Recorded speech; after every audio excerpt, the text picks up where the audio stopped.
Migraine sufferers, wouldn't it be nice to know which supplements you should be taking that could help reduce the frequency and intensity of your migraine headaches, and dare I say, maybe even help your body start to heal and recover from migraine headaches? That's exactly what we're going to be talking about on this video. But before that, my name is Dr. Kresimir Jug. I am a chiropractor from London, Ontario, Canada. We help people heal and find relief from spinal-related health problems through the power of structural chiropractic care and life by design principles. And like I said, on today's video, we are going to be talking about the best supplements for migraine sufferers.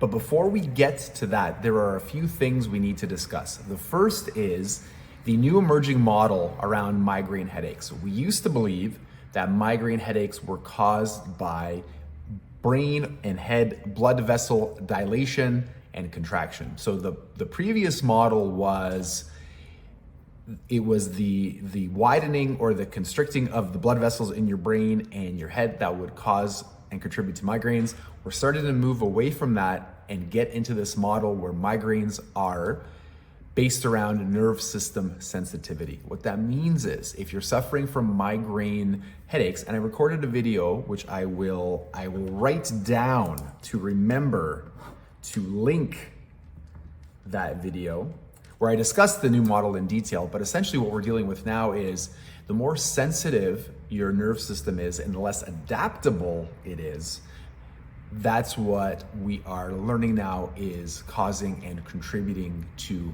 migraine headaches. The second thing we need to talk about is supplements. I'm not a big fan of feeding yourself from a bottle or using supplements instead of real food nutrition. So when I say supplement, what that means is it's in addition to, and you will see when I talk about the first couple supplements exactly what I'm talking about. But most of us and most of the West, we are severely undernourished, which is crazy because we eat a ton of calories, but we are very nutrient poor. Remember, the stuff that you put into your body becomes the building blocks for what your body becomes. This is more than just about looking good or looking lean.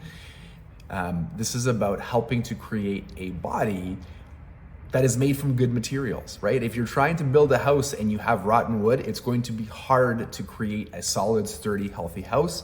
Much like if you're trying to create a healthy body, it's going to be really hard to create a healthy, strong, sturdy, great body on less than optimal ingredients. Ingredients. With that being said, let's head over to the first one. Number one is fish oil. Now, why is fish oil number one? So much like I just talked about with supplements, macronutrients. So macronutrients are protein, fat, and carbohydrate. They are what makes up most of the building blocks day to day for us. And in circumstances like this, macronutrients are more important because you need more of them than micronutrients. I'm not saying that micronutrients aren't important and they're on the list here, but we need to make sure we have the big building blocks in place first. Most people are extremely quality fat deficient. The trouble with being fat deficient, or at least quality fat deficient, I mean, we eat a lot of, unfortunately, very processed fats. We eat a lot of seed oils and vegetable oils and canola oils, and we are not great at getting the actual building blocks for our body.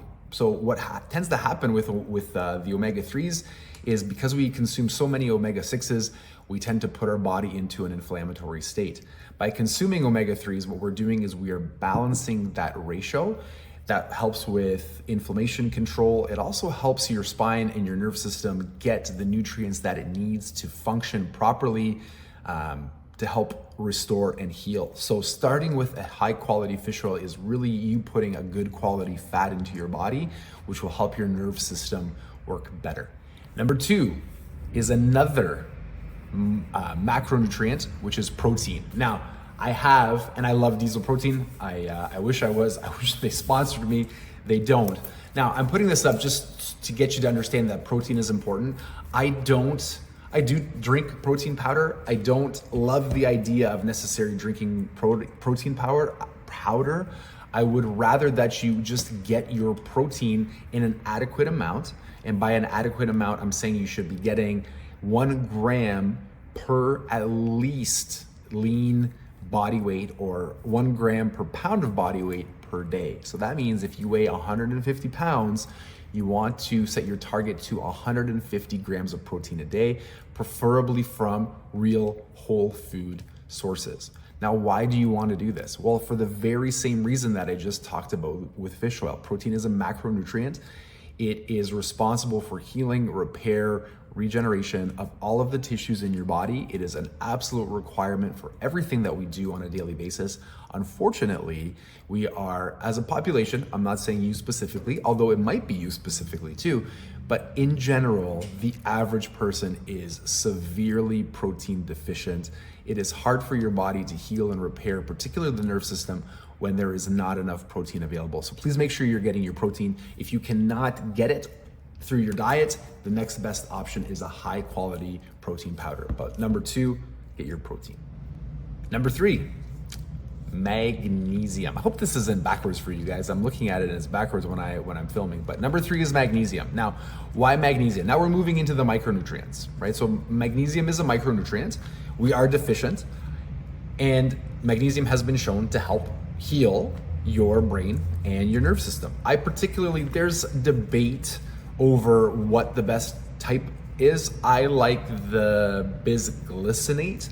The reason that I like the glycinate is because glycinate is a precursor to a neuropeptide called GABA, and your nerve system needs it. So anything we can do to help heal and make your nerve system function better is always a plus, particularly if you're dealing with migraine headaches. So number 3, magnesium.